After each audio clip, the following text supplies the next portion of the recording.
નમસ્કાર વિદ્યાર્થી મિત્રો, ધોરણ 12 સાયન્સના વિદ્યાર્થીઓ માટે આપણે જે લિબર્ટીના પેપર સોલ્યુશન કરાવી રહ્યા છીએ એમાં આપણે પેપર નંબર પહોંચ્યા છીએ 7 1થી 6 પેપરના આપણે સોલ્યુશન કરાવેલા છે। જે વિદ્યાર્થીઓને એ જોવાના બાકી હોય ચોક્કસ જોઈ લેજો। ખૂબ જ ઝડપથી અને ખૂબ જ સરળ રીતે આપણે સમજાવવાનો પ્રયત્ન કરેલો છે। વિદ્યાર્થીઓ 100% તમને એમસીક્યુમાં સમજાઈ જશે। જો આ 15 પેપર આપણે સોલ્વ કરાવશું એ તમે જોશો તો એમસીક્યુમાં 100% ફાયદો થશે, પણ સમજવતી સાથે સમજવાનો પ્રયત્ન કરજો, જેથી કરીને જો ફેરવીને પૂછવામાં આવે તો પણ તમને આવડે, ફેરવીને પૂછે તો કઈ રીતે પૂછે એ પણ તમને સમજાઈ જશે। તો પ્રશ્ન નંબર 1થી શરૂઆત કરવા જઈ રહ્યા છીએ આપણે। કોઈ પણ પ્રકારનો વચ્ચે સમય બગાડ્યા વગર આપણે એમસીક્યુ સોલ્વ કરાવીએ છીએ। તો પ્રશ્ન નંબર 1, પ્રેરિત વિદ્યુત ચાલક બળનું મૂલ્ય ખાલી જગ્યાના ફેરફારના સમય દર જેટલું હોય છે। તો તરત ખબર પડી જાય તમને જોઈને કે આ ભાઈ ફેરેડેનો નિયમ છે, એટલે કે એપ્સિલન = -d∅b / dt। બી એટલે કે ચુંબકીય ફ્લક્સ, ચુંબકીય ફ્લક્સના ફેરફારના દર જેટલું હોય છે પ્રેરિત ઈએમએફ, જેને આપણે ફેરેડેનો નિયમ કહીએ છીએ। પ્રશ્ન નંબર 2, ચુંબકીય ઉર્જા ઘનતા કીધું છે, એનું સૂત્ર શું? ચુંબકીય ઉર્જા ઘનતા તમને ખબર છે, આપણે બંને ઉર્જા ઘનતાની વાત કરી દઈએ। પહેલાં કહી દઈએ ચુંબકીય ઉર્જા ઘનતા ρb = 1/2b² છે, જ્યારે વિદ્યુત ઉર્જા ઘનતા છે એને ρe કહીએ છીએ, એને 1/2ε0e² કહીએ છીએ। આ જે છે એ કેપેસિટરમાં સંગ્રહિત થાય છે, આ ઇન્ડક્ટરમાં સંગ્રહિત થાય છે। ઇન્ડક્ટરમાં ઉર્જા જે છે એ ચુંબકીય ક્ષેત્રમાં સંગ્રહિત થાય છે, જ્યારે કેપેસિટરમાં ઉર્જા જે છે એ વિદ્યુત ક્ષેત્રમાં સંગ્રહિત થાય છે। એ પણ યાદ રાખવાનું છે વિદ્યાર્થી મિત્રો। પ્રશ્ન નંબર 3, 15 માઇક્રોફેરેડે કેપેસિટન્સ સી આપેલું છે, આ વી આપેલું છે, આ એફ આવૃત્તિ આપેલી છે। એસી જનરેટરમાં જોડાતા કેપેસિટિવ રિએક્ટન્સ મિત્રો XC કહીએ છીએ, જેને આપણે 1/ωc કહીએ છીએ। જ્યારે પણ એફ જે છે એ 50 આપેલો હોય ત્યારે ઓમેગા તમારે 314 લઈ લેવાના। કઈ રીતે? તો કે 2πf। એફ 50 છે, 50 × 100 100π એટલે કે 314 રેડિયન/સેકન્ડ। તો તમારે અહીંયા 1/314 રેડિયન/સેકન્ડ છે, સીની કિંમત છે 15। માઇક્રોફેરેડેના ઉપર કરીએ છીએ, માઇક્રોફેરેડે એટલે 10⁻6 નીચે આવે, પણ ઉપર કરીએ તો 10⁻6 થઈ જાય। આ 10⁻6 એટલે કે 1 ની પાછળ 6 0 લગાવી ભાગ્યા 314 ભાગ્યા 15 કરશો તો એ 212 જવાબ આવશે વિદ્યાર્થી મિત્રો, 212। નેક્સ્ટ પ્રશ્ન છે પ્રશ્ન નંબર 4, 1 મીટર લાંબા ધાતુના સળિયાને લંબ અને તેના કોઈ એક છેડામાંથી પસાર થતી અક્ષને અનુલક્ષીને 400 રેડિયન/સેકન્ડની કોણીય આવૃત્તિ સાથે પરિભ્રમણ કરાવવામાં આવે છે વિદ્યાર્થી મિત્રો। આ સળિયાનો બીજો છેડો જે છે એક વર્તુળાકાર ધાતુની રિંગ સાથે સંપર્કમાં છે, તો અક્ષને સમાંતર, એટલે કે અહીંયા એલ આપ્યું છે, તમે જોઈ શકો છો, અહીંયા ઓમેગા આપ્યું છે અને અહીંયા બી આપ્યું છે। વિદ્યાર્થી મિત્રો, જ્યારે સળિયો ભ્રમણ કરતો હોય ત્યારે ઈએમએફનું સૂત્ર છે 1/2bω_L², bω_L² અથવા તો એલ ત્રિજ્યાનું કામ કરે છે એટલે r² પણ કહી શકો। અને જ્યારે ગૂંચળું ભ્રમણ કરતું હોય, તમને એમ કીધું હોય સમાન ચુંબકીય ક્ષેત્રમાં ગૂંચળું ભ્રમણ કરે છે અને ઈએમએફ શોધવાનું થાય, તો એસી જનરેટરમાં જે આઉટપુટ મળે છે અને મહત્તમ ઈએમએફ એપ્સિલન એમનું સૂત્ર છે નવાબવાળું, એને બી ઓમેગા પણ કહીએ છીએ, એને બી ઓમેગા અથવા નવાબ પણ કહીએ છીએ, નવાબ n⍵AB અથવા એને બી ઓમેગા જે કહીએ છીએ। આ કોના માટે છે? ગૂંચળા માટે છે। ગૂંચળું જ્યારે ભ્રમણ કરતું હોય ત્યારે આ કોના માટે છે? સળિયા માટે છે, સળિયો ભ્રમણ કરતો। અહીંયા કોણ ભ્રમણ કરે છે ભાઈ? સળિયો ભ્રમણ કરે છે, સળિયો ભ્રમણ કરે છે એટલે 1/2 ભાઈ, કલર ચેન્જ કરી નાખીએ કે જેથી કરીને તમને અહીંયા સમજાય। તો વાત કરીએ, અહીંયા 1/2 છે, 0.5 છે, ઓમેગા છે, રેડિયન/સેકન્ડમાં જ આપેલા છે। જો રેડિયન/સેકન્ડમાં ન આપેલા હોય તો તમારે ફેરવવા પડે, અને એલ 1 છે, 1નો વર્ગ 1 જ થવાનો છે। તો અહીંયા સાદુરૂપ આપશો તો 2 × 2 અને 5 × 2 = 10 એટલે 1 અને અહીંયા 100 વોલ્ટ મળે છે, 100 વોલ્ટનું ઈએમએફ મળે છે, બરાબર છે। તો આ રીતે તમે નેક્સ્ટ પ્રશ્ન, જો ગૂંચળું આપ્યું હોય તો આ સૂત્ર મૂકવાનું છે, ખાસ યાદ રાખવાનું છે વિદ્યાર્થી મિત્રો। ત્યારબાદ આપણે વાત કરીએ પ્રશ્ન નંબર 5ની. ચોક્કસ અંતરે મૂકેલા બે પ્રોટોન કીધા છે. બે પ્રોટોન વચ્ચે લાગતું વિદ્યુત બળ અને ગુરુત્વીય બળ. બે પ્રોટોન કીધા છે, એક E+ અને બીજો E+ પ્રોટોનનો વિદ્યુતભાર અને બે વચ્ચેનું અંતર R ફિક્સ રાખેલું છે. તો વિદ્યુત બળ પહેલો શબ્દ છે, તો વિદ્યુત બળને અંશમાં રાખીએ. ગુરુત્વાકર્ષણ બળ બીજો શબ્દ છે, તો ગુરુત્વાકર્ષણ બળ છેદમાં રાખીએ. તો બંને વિદ્યુતભાર વચ્ચે લાગતા બળનું સૂત્ર K(Q1Q2/R²). તો E² થઈ જશે કેમ કે બંને પ્રોટોન છે, છેદમાં R². R² કેન્સલ થઈ જશે. કેમ? તો કે G(MP)(MP²) થઈ જશે એટલે MP² અને એના છેદમાં R² એટલે R² કેન્સલ થઈ જશે વિદ્યાર્થી મિત્રો. આ બધાની કિંમત મૂકશો. કેની કિંમત 9 × 10⁹, ઈની કિંમત 1.6 × 10⁻⁻⁹ અને જીની 6.67 × 10⁻11 અને પ્રોટોનનું દળ 1.67 × 10⁻27. આ બધાની કિંમત મૂકી અને સાદુરૂપ આપશો એટલે પ્રોટોન છે, તો અહીંયા જવાબ જે છે એ 10⁻36 વાળો આવશે. જો એક પ્રોટોન અને એક ઇલેક્ટ્રોનની વાત કરેલી હોય તો 10⁻39 વાળો જવાબ આવે છે, અને અથવા તો તમે સાદુરૂપ આપીને પણ જવાબ મેળવી શકો છો. નેક્સ્ટ પ્રશ્ન જોઈએ. પ્રશ્ન નંબર 6. પાવર ટ્રાન્સમિશન લાઇનમાં 2000 આંટા, જેને N કહીએ છીએ, અને પ્રાઇમરી કોઇલવાળા સ્ટેપ ડાઉન, આ NP કહી દઈએ, પ્રાઇમરી કોઇલના છે. સ્ટેપ ડાઉન ટ્રાન્સફોર્મરના આ VP એટલે કે ઇનપુટ વોલ્ટેજ આપેલા છે. ઇનપુટ પાવર પૂરો પાડવામાં આવે છે. તો આઉટપુટ વોલ્ટેજ જેને આપણે VS કહીએ છીએ, તો આઉટપુટ ગૌણ એટલે સેકન્ડરી ગૂંચળાના આંટાની સંખ્યા શોધવાની છે, NS શોધવાની છે. સિમ્પલ. આપણી પાસે ટ્રાન્સફોર્મરનું સૂત્ર છે VS/VP = NS/NP. વિદ્યાર્થી મિત્રો, અહીંયા જો પ્રવાહ લઈએ IS/IP, તો અહીંયા ગુણોત્તર ચેન્જ થઈ જશે. પ્રવાહ આંટાની સંખ્યાના વ્યસ્ત પ્રમાણમાં છે, વોલ્ટેજ જે છે આંટાની સંખ્યાના સમપ્રમાણમાં છે. બરાબર.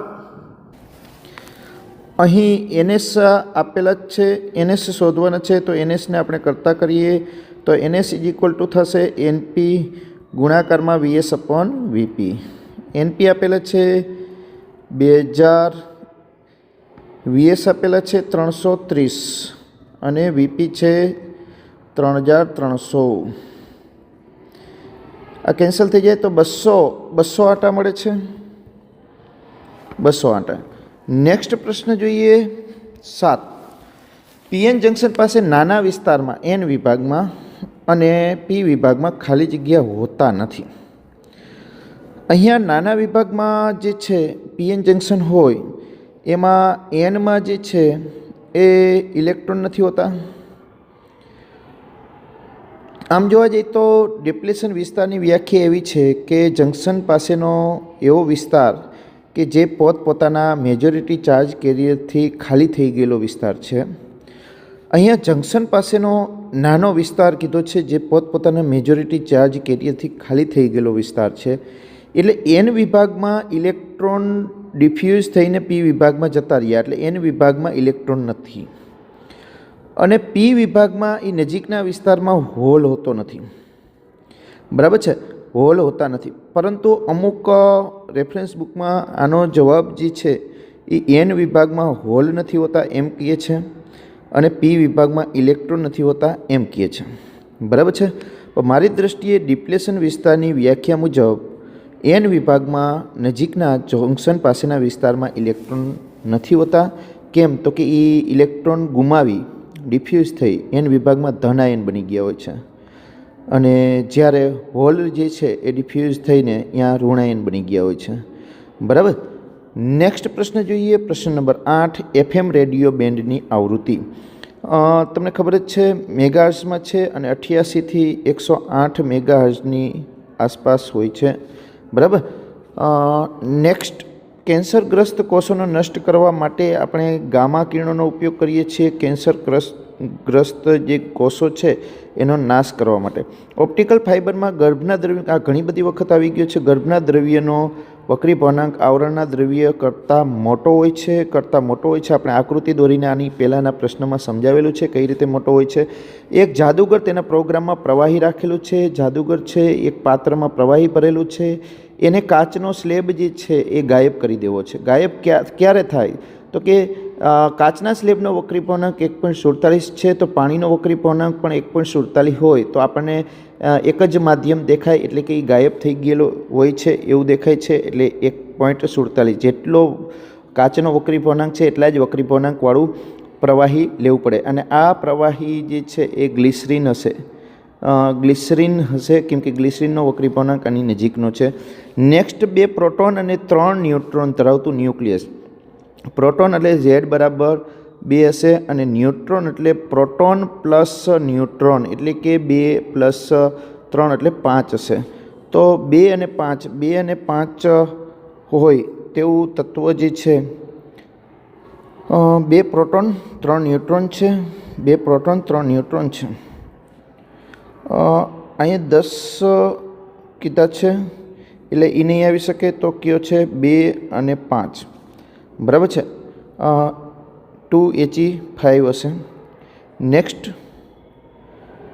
નેક્સ્ટ પ્રશ્ન જોઈએ.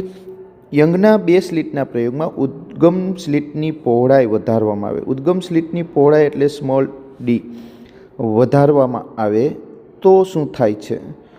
ઉદ્ગમ સ્લિટની પહોળાઈ beta is equal to lambda capital D upon small d. આ પહોળાઈ વધારો તો બીટા જે છે એ ઘટે છે અને ઓછી સ્પષ્ટ થતી જાય છે, એટલે કે વ્યતિકરણ ભાત ઓછી અને ઓછી સ્પષ્ટ થતી જાય છે, બરાબર છે. નેક્સ્ટ, 2 તરંગો જે છે એનો કંપવિસ્તાર, 2 તરંગોનો કંપવિસ્તારનો ગુણોત્તર આપેલો છે, એટલે કે A1 અપોન A2 જેને કંપવિસ્તાર કહીએ છીએ 3/5 આપેલા છે વિદ્યાર્થી મિત્રો. તો મહત્તમ અને લઘુત્તમ તીવ્રતાનો ગુણોત્તર જોઈએ છે, તો મહત્તમ તીવ્રતા એટલે એને I max કહીએ છીએ અને લઘુત્તમ તીવ્રતા એટલે I minimum કહીએ છીએ. તો I max છે એ A maxનો સ્ક્વેર છે. A max એટલે શું? તો કે A max એટલે 2 કંપવિસ્તારનો સરવાળો A1 પ્લસ A2 ભાઈ. અને A મિનિમમ એટલે શું? તો કે 2 કંપવિસ્તારની બાદબાકી A1 માઇનસ A2 ભાઈ, બરાબર. તો અહીંયા A maxનો સ્ક્વેર છે એટલે A1 પ્લસ A2 એનો સ્ક્વેર થશે, અપોન અહીંયા શું થશે? A1 માઇનસ A2 અને એનો સ્ક્વેર થશે. તો 3 પ્લસ 5 થશે, એનો સ્ક્વેર થશે, અપોન 3 માઇનસ 5 થશે, એનો સ્ક્વેર થશે. 3 પ્લસ 5 એટલે 8નો સ્ક્વેર 64, છેદમાં 3 માઇનસ 5 એટલે -2નો વર્ગ પ્લસ થઈ જશે 4. 16 ચોકું 64 એટલે 16/1, 16/1 જવાબ આવશે. નેક્સ્ટ પ્રશ્ન એકદમ સરળ છે. એલ્યુમિનિયમ ઝિંક આપેલ છે, એના ન્યુક્લિયસ જે છે એની ત્રિજ્યાઓ આપેલી છે. એ વિદ્યાર્થી મિત્રો અહીંયા ખાસ ધ્યાન રાખજો. A1 A2 જે છે ને એ પરમાણુ દળાંક નથી. અહીંયા શું છે? A1 A2 છે એ ક્ષેત્રફળ છે. શું છે? ક્ષેત્રફળ છે. અહીંયા તમે જોઈ શકો છો કે આ જે છે એ ક્ષેત્રફળ છે. ક્ષેત્રફળ એટલે πr1² અપોન πr2².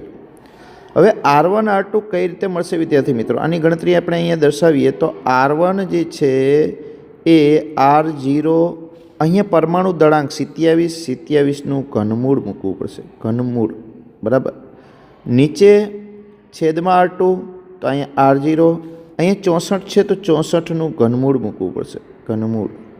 અહીંયા R0 કેન્સલ થઈ જાય છે. 27નું ઘનમૂળ જે છે એ 3 છે, 64નું ઘનમૂળ 4 છે. પણ R1નો વળી પાછો સ્ક્વેર કરવાનો છે. કેમ? તો કે ક્ષેત્રફળ જોઈએ છે. તો 3નો સ્ક્વેર શું થઈ જશે? 9 અને 4નો સ્ક્વેર 16, એટલે જવાબ આવશે C વિદ્યાર્થી મિત્રો.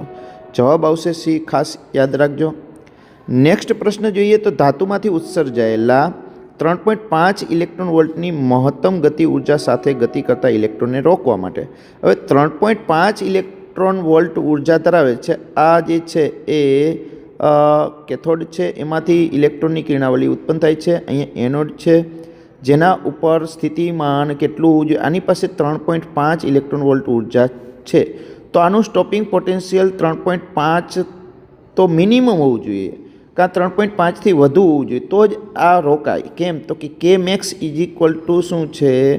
EV0 છે. તો V0નું મૂલ્ય 3.5 તો હોવું જ જોઈએ, અથવા તો તેનાથી વધુ હોવું જોઈએ. તો 3.5થી વધુ મૂલ્ય એક જ છે, કયું છે? 6.6. બરાબર. કાર્ય વિધેયનું મૂલ્ય ખાલી જગ્યા માટે લઘુત્તમ છે સીઝિયમ, યાદ રાખવાનું છે સીઝિયમ માટે, અને એ પણ છે કેટલું 2.14 ઇલેક્ટ્રોન વોલ્ટ. ધાતુ પર ખાલી જગ્યા વોલ્ટ પર મીટરના ક્રમનું વિદ્યુત ક્ષેત્ર લગાડતા ઇલેક્ટ્રોનને ધાતુની સપાટી પર માંથી બહાર કાઢી શકાય. જો વિદ્યાર્થી મિત્રો વોલ્ટ પર મીટર પૂછે તો 10⁸ વોલ્ટ પર મીટર છે. વોલ્ટ પર સેન્ટીમીટર પૂછે તો 10⁶ થશે, એટલે અહીંયા આવશે 10⁸. સ્ટોપિંગ પોટેન્શિયલનું મૂલ્ય ખાલી જગ્યા આપાત પ્રકાશની ખાલી જગ્યા પર આધાર રાખે છે. તમે જાણો છો સ્ટોપિંગ પોટેન્શિયલ અને મહત્તમ ગતિ ઉર્જા જે છે એ આવૃત્તિ પર આધાર રાખે છે. જ્યારે સ્ટોપિંગ પોટેન્શિયલ અને મહત્તમ ગતિ ઉર્જા એ તીવ્રતાથી સ્વતંત્ર છે, આવૃત્તિ પર આધાર રાખે છે. યાદ રાખવાનું છે ખાસ. પ્રશ્ન નંબર 20, લેસર વડે આવૃત્તિ આપેલી છે ન્યૂ એકરંગી પ્રકાશ, તો ફોટોનની ઉર્જા શોધવી. ખાલી આવૃત્તિ ઉપરથી ઉર્જા મળે તો કે હા, કઈ ઉર્જાનું સૂત્ર? H new. Simple H new. New શું છે? આવૃત્તિ છે. તમારી પાસે એચ છે 6.63 × 10⁻34 છે સાહેબ, અને 6 × 10⁻14 છે. બરાબર, 14. તો 6 × 10⁻14 છે, 34માંથી 14 જાય એટલે 20, 10⁻20. 36, એટલે 36 કરો એટલે 4 × 10⁻19 વાળો આવશે, કેમ કે 20માંથી 40ની નજીક આવશે આ બેનો ગુણાકાર, એટલે 40 × 10⁻20 છે, તો 4 × 10⁻19. નેક્સ્ટ પ્રશ્ન જોઈએ. હાઇડ્રોજન પરમાણુને પ્રોટોન અને ઇલેક્ટ્રોનમાં છૂટા પાડવા માટે 13.6 ઇલેક્ટ્રોન વોલ્ટ ઉર્જાની જરૂર પડે. આ ઉર્જા પરથી સંલગ્ન ઇલેક્ટ્રોનની કક્ષીય ત્રિજ્યા યાદ જ રાખી લેવાની વિદ્યાર્થી મિત્રો. હાઇડ્રોજન પરમાણુ માટે પ્રથમ કક્ષાની જે છે ત્રિજ્યા એને આપણે R0 કરીએ છીએ, એ એંગસ્ટ્રોનમાં 0.53 એંગસ્ટ્રોન હોય છે.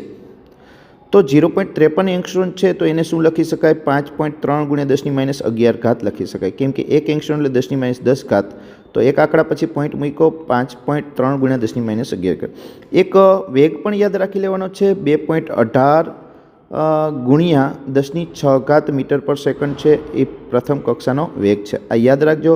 પછી nમી કક્ષાનો વેગ v0/n થઈ જાય છે, જ્યારે nમી કક્ષાની ત્રિજ્યા Rn = n²r0 થઈ જાય છે. એટલે તમને બાકીની કક્ષાઓની ત્રિજ્યા સરળતાથી શોધી શકશો. એના માટે તમને આ સૂત્રો બંને કામ આવશે, એટલે સરળ પડશે.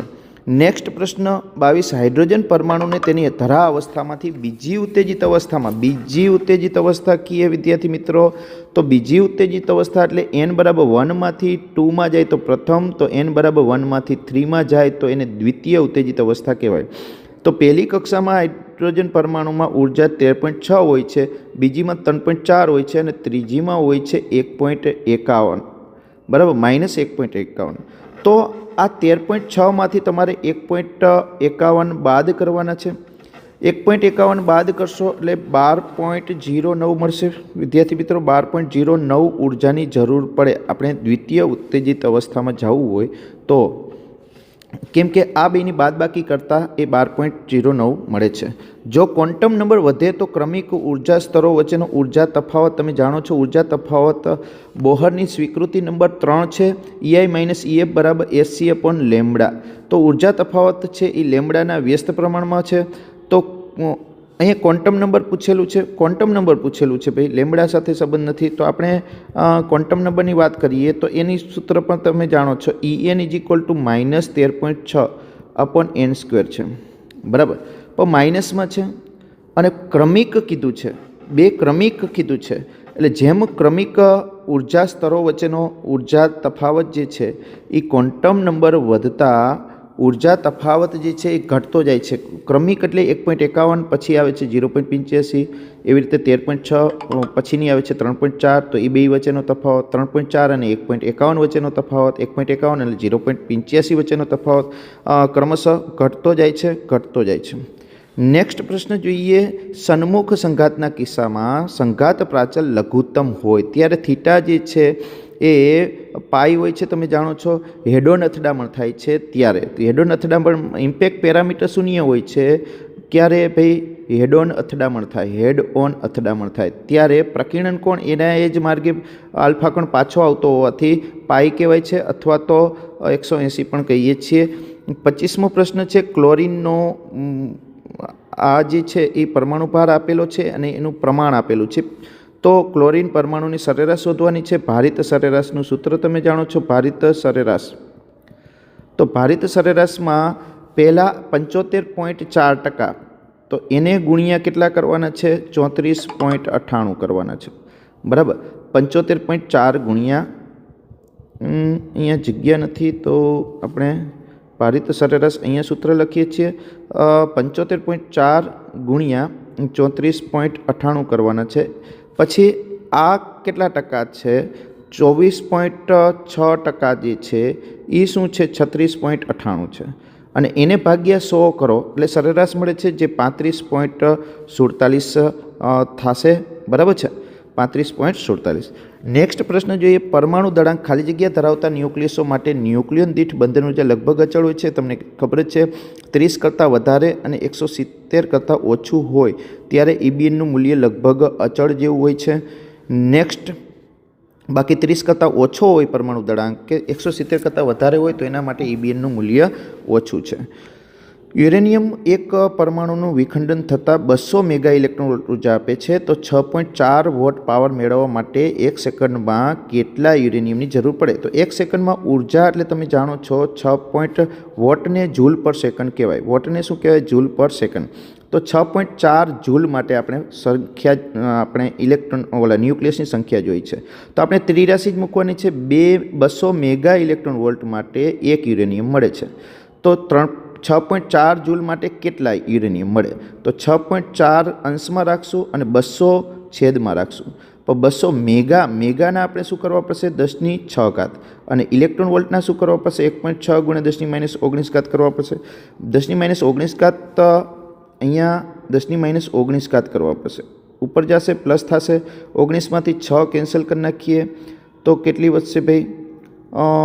3 વધશે. 3 બીજી આની સાથે 2 0 સાથે કેન્સલ કરીએ એટલે 11 વધશે. અને બાકીના 16 × 32 એટલે 11. 2 ગુણ્યા 10⁻11 જવાબ આવશે. બરાબર છે. નેક્સ્ટ પ્રશ્ન જોઈએ. એન પ્રકારના સિલિકોન માટે કયું વિધાન સાચું છે? એન માટે, એનમાં તમે જાણો છો ઇલેક્ટ્રોન મેજોરિટી છે એ સાચું, પણ ટ્રાયવેલેન્ટ એ ખોટું, કેમ કે પેન્ટાવેલેન્ટ હોય. હોલ માઇનોરિટી છે એ સાચું અને પેન્ટાવેલેન્ટ સાચું, તો બી ઓપ્શન મળી જાય છે. ઇલેક્ટ્રોન માઇનોરિટી ખોટું છે, પેન્ટાવેલેન્ટ સાચું છે, હોલ મેજોરિટી ખોટું છે, ટ્રાયવેલેન્ટ ખોટું છે. આ સંપૂર્ણ ખોટું છે. બી ઓપ્શન સાચો છે. નેક્સ્ટ, જ્યારે પીએન જંક્શનને ફોરવર્ડ બાયસ આપવામાં આવે, ઘણી વખત પ્રશ્ન આવી ગયો છે. પોટેન્શિયલ બેરિયરની ઊંચાઈમાં ઘટાડો થાય છે. પોટેન્શિયલ બેરિયરની ઊંચાઈ જે છે એ ઘટે છે. નેક્સ્ટ, અર્ધતરંગ રેક્ટિફિકેશનમાં ઇનપુટ આવૃત્તિ 50 હોય તો અર્ધતરંગમાં યાદ રાખજો વિદ્યાર્થી મિત્રો, અર્ધતરંગમાં આઉટપુટ 50 જેટલી જ હોય, અડધી કરવાની નથી કે બમણી કરવાની નથી. પૂર્ણ તરંગ કહીએ તો તમારે ઇનપુટ કરતાં આઉટપુટ આવૃત્તિ બમણી હોય છે. નેક્સ્ટ, સિલિકોન જર્મેનિયમમાં ખાલી જગ્યા અશુદ્ધિ તરીકે ઉમેરતા પી પ્રકારના અર્ધવાહક. પી પ્રકાર એટલે હોલ વધારે. હોલ એટલે ટ્રાયવેલેન્ટ અશુદ્ધિ હોય. કેવી હોય? ટ્રાયવેલેન્ટ અશુદ્ધિ કઈ છે? આલુ, ગાજર, બેંગન, ઇન્થેલી કઈ આવશે? ટ્રાયવેલેન્ટ બોરોન આવશે. બોરોન. બરાબર. બાકીની જે છે પેન્ટાવેલેન્ટ છે. 32મો, 6 × 10⁻18 ઇલેક્ટ્રોન સમતુલ્ય વિદ્યુતભાર ઘણી વખત આવેલો છે. 1 કુલમ છે, પણ ઇલેક્ટ્રોનને સમતુલ્ય કીધો છે એટલે -1 કુલમ આવશે. Q = એની ઉપરથી જ કરવાનું છે. એન આપેલા છે અને ઇલેક્ટ્રોનનો વિદ્યુતભાર ગુણાકાર કરવાનો છે. 6 × 10⁻18 ગુણ્યા કરવાના છે 1.6 × 10⁻19 અને પછી તમારે માઇનસ નિશાની લગાવવાની છે. કેમ? ઇલેક્ટ્રોન છે એટલે માટે. પ્રોટોન અને ઇલેક્ટ્રોન વચ્ચે ચોક્કસ અંતરે વિદ્યુત બળ અને ગુરુત્વ બળ. જો આગળ આપણે 2 પ્રોટોન વચ્ચેનો આવ્યો ત્યારે આપણે 10⁻36 આસપાસ કીધો. અહીંયા આપણે 10⁻39 આવશે. કેમ? તો કે એક ઇલેક્ટ્રોન કીધો છે અને એક પ્રોટોન કીધો છે. આ જ પેપરમાં આગળ એક પ્રશ્ન એના જેવો જ આવી ગયો છે. પૃષ્ઠ વિદ્યુતભાર ઘનતા. પૃષ્ઠ વિદ્યુતભાર ઘનતા એટલે વિદ્યુતભારના છેદમાં ક્ષેત્રફળ. તો કુલમ પર મીટર સ્ક્વેર થશે. કુલમ પર મીટર સ્ક્વેર. ડાયપોલને લીધે મોટા અંતરે વિદ્યાર્થી મિત્રો, ડાયપોલને લીધે મોટા અંતરે વિદ્યુત ક્ષેત્ર જે છે એ 1/r ઘન મુજબ ઘટતું હોય છે. જે યાદ રાખવાનું છે. કેમ? તો કે E = 2kp/r ઘન સૂત્ર છે. તો 1/r ઘન મુજબ ઘટાડો થતો હોય છે. હવા માટે ડાયલેક્ટ્રિક સ્ટ્રેન્થ આ પણ આગળ આવી ગયો છે. 3000 વોલ્ટ/મિલીમીટર છે. વોલ્ટ/મિલીમીટરમાં 3000 છે. તો વોલ્ટ/મીટરમાં 3 × 10⁶ થઈ જશે વિદ્યાર્થી મિત્રો. એના પછીનો પ્રશ્ન છે 2, 3, 4 કેપેસિટર સમાંતરમાં સરવાળો થશે CP = C1 + C2 + C3 આ બધાનો સરવાળો કરીએ 4 ને 3 7 ને 2 9 પાઇકોફેરેડ સરવાળો થઈ જાય છે. કોઈપણ બિંદુ પાસે સમસ્થિતિમાન પૃષ્ઠ તે બિંદુએ વિદ્યુતક્ષેત્રને હંમેશા લંબ જ હોય છે. સમસ્થિતિમાન પૃષ્ઠ જે છે એ વિદ્યુતક્ષેત્રને લંબ જ હોય છે અને વિદ્યુતક્ષેત્રની દિશામાં વિદ્યુતસ્થિતિમાન ઘટતું જાય છે. E = -dV/dl એ પણ યાદ રાખવાનું છે. ઓહમનો નિયમ જે છે એ આ પણ આવી ગયું છે. R જે છે એ V અને I થી સ્વતંત્ર છે. R છે એ કેના ઉપર આધાર રાખે તો કે ρl/a ઉપર આધાર રાખે છે. એટલે કે વિદ્યુત પ્રવાહ વધે તો R તો અચળ જ રહેવાનો છે કેમ કે V અને I થી સ્વતંત્ર છે. નેક્સ્ટ કિર્ચોફનો જંકશનનો નિયમ એટલે પ્રથમ નિયમ કહેવાય છે. પ્રથમ નિયમ અને પ્રથમ નિયમ આ બીજો નિયમ આગળ પણ આવી ગયું છે. પ્રથમ નિયમને જંકશનનો નિયમ કહેવાય છે. બીજા નિયમને લૂપનો નિયમ કહેવાય છે. પ્રથમ નિયમ પ્રવાહ માટે છે. બીજો નિયમ વિદ્યુત સ્થિતિમાનના તફાવત માટે છે. પ્રથમ નિયમ વિદ્યુત ભાર સંરક્ષણના નિયમ પરથી મળે છે અને બીજો નિયમ જે છે એ ઉર્જા સંરક્ષણના નિયમ પરથી મળે છે. તો અહીંયા જવાબ આવશે વિદ્યુત ભાર સંરક્ષણ. નેક્સ્ટ પ્રશ્ન જોઈએ. 2 અવરોધોને શ્રેણીમાં જોડતા સમતુલ્ય અવરોધ 5 ઓહમ છે. સમાંતરમાં જોડતા 1.2 છે. શ્રેણીમાં જોડીએ વિદ્યાર્થી મિત્રો તો R1 + R2 = 5 ઓહમ થાય. સમાંતરમાં છે એ 1.2 છે. સમાંતરનું સૂત્ર તમે જાણો છો R1 R2 છેદમાં R1 + R2 છે વિદ્યાર્થી મિત્રો. તો R1 + R2 ની જગ્યાએ 5 મૂકો તો 5 × 1.2 કરો તો 6 = R1 R2 થાય. તો ગુણાકાર 6 થવો જોઈએ અને સરવાળો 5 થવો જોઈએ. એવી સંખ્યા કેટલી તો કે 3 ને 2 5 3 × 2 એટલે 6. નેક્સ્ટ પ્રશ્ન જોઈએ. 200 ગ્રામ એમ આપી દીધા છે. અહીંયા લંબાઈ L આપી દીધી છે. પ્રવાહ I આપી દીધો છે. સમક્ષિતિજ અને સમાન ચુંબકીય ક્ષેત્રમાં હવામાં લટકતો રાખવો છે તો ચુંબકીય ક્ષેત્રની કેટલી જરૂર પડે. હવામાં લટકતો રાખવું હોય ત્યારે વજન બળ જેટલું આપણે ચુંબકીય બળ લગાડવું જોઈએ. લંબાઈ L છે. પ્રવાહ આપ્યું છે તો બિલ sin θ ILB પણ કહીએ છીએ. બળનું સૂત્ર ILB છે. તો અહીંયા બીને કરતા કરીએ વિદ્યાર્થી મિત્રો તો mg/IL કરવાના છે. એકદમ સિમ્પલ છે. mg/IL કરવાના છે. એમ આપ્યા છે 200 ગ્રામ એને કિલોગ્રામમાં ફેરવીએ 0.2 g લઈ લઈ 10 I આપેલા છે વિદ્યાર્થી મિત્રો 2 અને લંબાઈ આપી છે 1.5. આનું સાદુરૂપ આપીએ તો અહીંયા પોઈન્ટ કાઢીએ છીએ. આ બેના પોઈન્ટ એક નીકળી ગયા એટલે 2 ઉડી ગયા છે અને 10/15 એટલે 2/3 કરીએ એટલે 7 × 0.65 2 × 10⁴ વિદ્યુત ક્ષેત્ર આપ્યું છે. એમાં પ્રોટોનનો પ્રવેગ સિમ્પલ વિદ્યાર્થી મિત્રો. આની ગણતરી અહીંયા કરું છું. આની જેમ MA = QE. MA એટલે બળ ગુરુત્વ પ્રવેગના કારણે બળ અને QE એટલે વિદ્યુત બળ. એમાં A ને કરતાં કરો તો QE/m થઈ જશે. જેનું સાદુરૂપ આપી શકશો. Q એટલે તમારે ઇલેક્ટ્રોનનો વિદ્યુતભારનું મૂલ્ય લેવાનું છે 1.6 × 10⁻19. કેપિટલ E એટલે જે આપેલું છે 2 × 10⁴ અને M એટલે ઇલેક્ટ્રોનનું અહીંયા પ્રોટોન કીધું છે. પ્રોટોનનું દળ લેવાનું છે અને સાદુરૂપ આપશો એટલે પ્રવેગ મળી જશે. નેક્સ્ટ ગેલ્વેનોમીટરની પ્રવાહ સંવેદિતા જેને આપણે કહીએ છીએ φ/I. પ્રવાહ સંવેદિતા φ/I = NAB/K છે. NAB/K તો આપણે વ્યસ્ત પ્રમાણમાં આપ્યું છે K/માં છે. વ્યસ્ત પ્રમાણમાં K શેની સંજ્ઞા છે તો કે બળ અચળાંક સ્પ્રિંગ અચળાંક જે કહો તે. સાયક્લોટ્રોનની આવૃત્તિ નીકળી ગયું છે પણ સાયક્લોટ્રોનની આવૃત્તિ આવે છે વિદ્યાર્થી મિત્રો ω = QB/m. તો સાયક્લોટ્રોનની આવૃત્તિ જે છે એ QB/m ઉપર આધાર રાખે છે. ω = QB/m પર આધાર રાખે છે. તો વિદ્યુતભાર આમાં છે તો કે હા. ચુંબકીય ક્ષેત્ર છે હા. ત્રિજ્યા નથી તો ત્રિજ્યાથી સ્વતંત્ર છે. આપણે સ્વતંત્ર ગોતવાનું છે. દળ આમાં છે. આ સૂત્રમાં દળ છે. નેક્સ્ટ પ્રશ્ન જોઈએ. એક વર્તુળાકાર તારની કોઇલ N આપ્યા છે 100 આંટા. દરેક આંટાની ત્રિજ્યા R આપી દીધી છે. જો તેમાંથી આ પ્રવાહ છે એંગસ્ટ્રોમ નથી. I વિદ્યુત પ્રવાહ વહેતો હોય તો કોઇલના કેન્દ્ર પર ચુંબકીય ક્ષેત્ર એકદમ સિમ્પલ અને મોસ્ટ આઈએમપી સૂત્ર છે μ0NI/2R. ઘણા બધા વિદ્યાર્થીઓ અહીં ભૂલ કરે છે. અહીં પાઈ મૂકી દે છે. ગૂંચળા માટે છે પાઈ. અનંત લંબાઈના તાર માટે નીચે 2πr આવે છે અને ગૂંચળા માટે કેન્દ્ર પાસે ચુંબકીય ક્ષેત્ર શોધવું હોય તો μ0NI/2R આવે છે. μ0ની કિંમત છે 4π × 10⁻7. N આપ્યા છે 100 આપ્યા છે વિદ્યાર્થી મિત્રો. I આપી દીધા છે 0.2/2. R ની કિંમત છે 2 પણ સેન્ટીમીટરમાં છે 10⁻2 કરી નાખીએ વિદ્યાર્થી મિત્રો. અહીંયા 2 × 2 = 4 4 4 કેન્સલ થઈ જાય છે અહીંયા 100 ગુણ્યા 0.2 એટલે 20 થઈ જાય છે અને 10⁻2 ઘાત કરી નાખીએ 10⁻2 ઘાત 10⁻5 ઘાત 20 ગુણ્યા 10⁻5 ઘાત 20 પાઈ ગુણ્યા 10⁻5 ઘાત તો 2 પાઈ ગુણ્યા 10⁻4 ઘાત જવાબ આવી જાય છે 2 પાઈ ગુણ્યા 10⁻4 ઘાત વિદ્યાર્થી મિત્રો। નેક્સ્ટ પ્રશ્ન જોઈએ 47 એક બિંદુ P છે એ 2 માઇક્રોકુલમથી અહીંયા 2 માઇક્રોકુલમ વિદ્યુતભાર છે ત્યાંથી આ P બિંદુ જે છે એ 20 મીટર દૂર છે 20 મીટર દૂર છે જ્યારે એ P બિંદુ 4 માઇક્રોકુલમ વિદ્યુતભાર છે અહીંયા 4 ત્યાંથી 40 મીટર દૂર છે તો આ P બિંદુ પાસે આપણે વિદ્યુત સ્થિતિમાન શોધવું છે તો P બિંદુ પાસે વિદ્યુત સ્થિતિમાન બે વિદ્યુત સ્થિતિમાનનો સરવાળો છે V1 + V2 V1 છે K Q1 છેદમાં R1 વત્તા K Q2 છેદમાં R2 વિદ્યાર્થી મિત્રો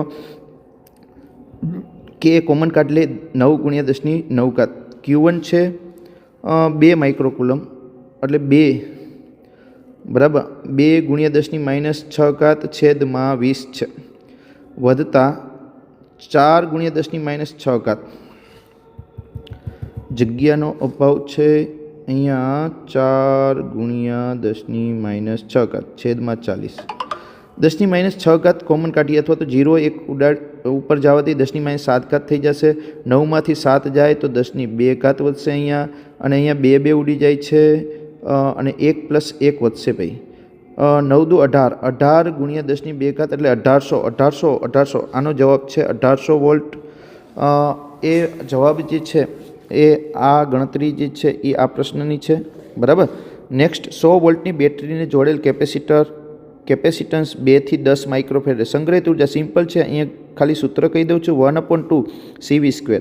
એમાં 1/2 V² કોમન કાઢી લઈએ તો કૌંસમાં શું હશે C1 - C2 અથવા C2 - C1 આ બધી કિંમત છે જેનું સાદુરૂપ આપી તમે સરળતાથી શોધી શકશો। મિશનર અસર ખાલી જગ્યા પદાર્થોમાં જોવા મળે સુપર કંડક્ટરમાં મિશનર અસર એને કહેવાય કે જેમાં ચુંબકીય ક્ષેત્ર રેખાઓ જે છે સંપૂર્ણપણે બહાર ફેંકાઈ જાય અને એનો અવરોધ જે છે એ નહિવત થઈ જાય છે।